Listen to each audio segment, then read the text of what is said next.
పొట్టకూటి కోసం ఉపాధి దొరికితే కుటుంబానికి అండగా ఉండొచ్చనే ఆశతో యూఏఈలో అడుగుపెట్టింది.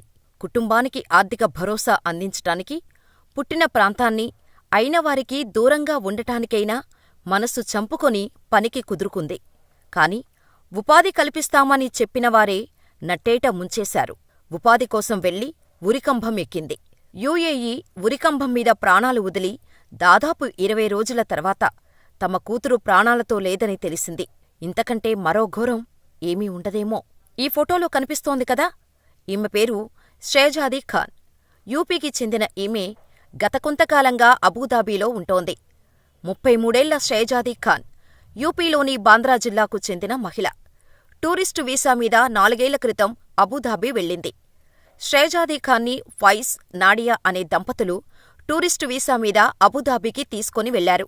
అయితే తను వెళ్లేది వర్క్ వీసా మీదే అనుకుంది కాని టూరిస్టు వీసా అన్న విషయం షేజాదీ ఖాన్కి తెలియదు. అలా టూరిస్టు వీసా మీద వెళ్లిన షేజాదీ ఇరుక్కుపోయింది. ఇక ఫైజ్, నాడియా దంపతులు 2022లో ఆగస్టులో తమ కొడుకును చూసుకునే బాధ్యతను షేజాదీకి అప్పగించారు.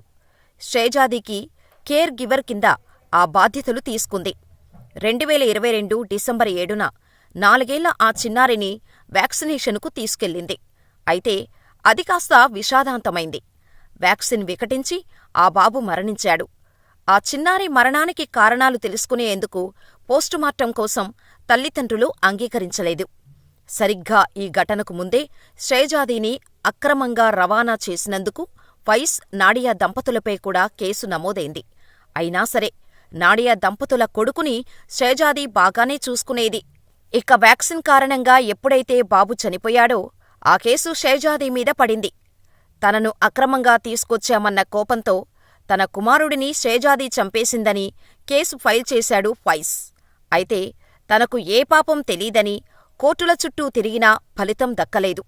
యూఏఈ చట్టాల ప్రకారం షేజాదీకి మరణశిక్ష విధించింది అక్కడి కోర్టు. దీంతో ఆమె తండ్రి షబ్బీర్ ఖాన్ తన కుమార్తెను కాపాడాలని కేంద్ర ప్రభుత్వానికి విజ్ఞప్తి చేశారు. సెప్టెంబర్ 2023లో ఆయన చేసిన విజ్ఞప్తిని పరిగణలోకి తీసుకున్న విదేశాంగ యూఏఈ అధికారులను సంప్రదించారు. అయితే ఈ ప్రయత్నం ఫలించలేదు. మరోసారి గతేడాది మార్చిలో అప్పీలుకు వెళ్లగా అప్పుడు కూడా నిరాశే ఎదురైంది.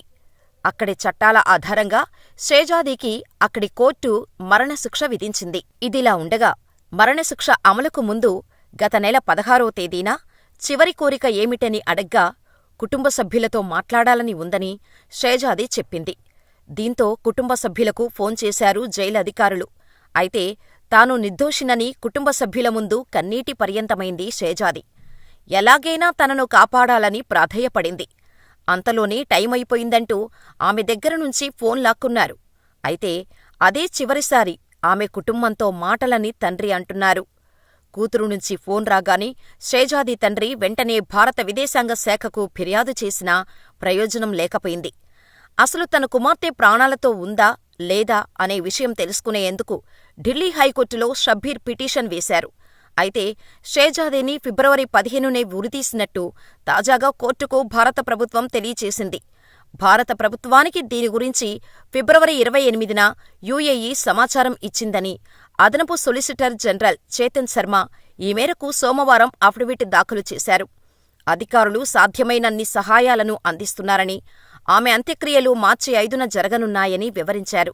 దీనిపై న్యాయమూర్తి జస్టిస్ సచిన్ దత్తా స్పందిస్తూ ఇది ఎంతో దురదృష్టకరమని విచారం వ్యక్తం చేశారు.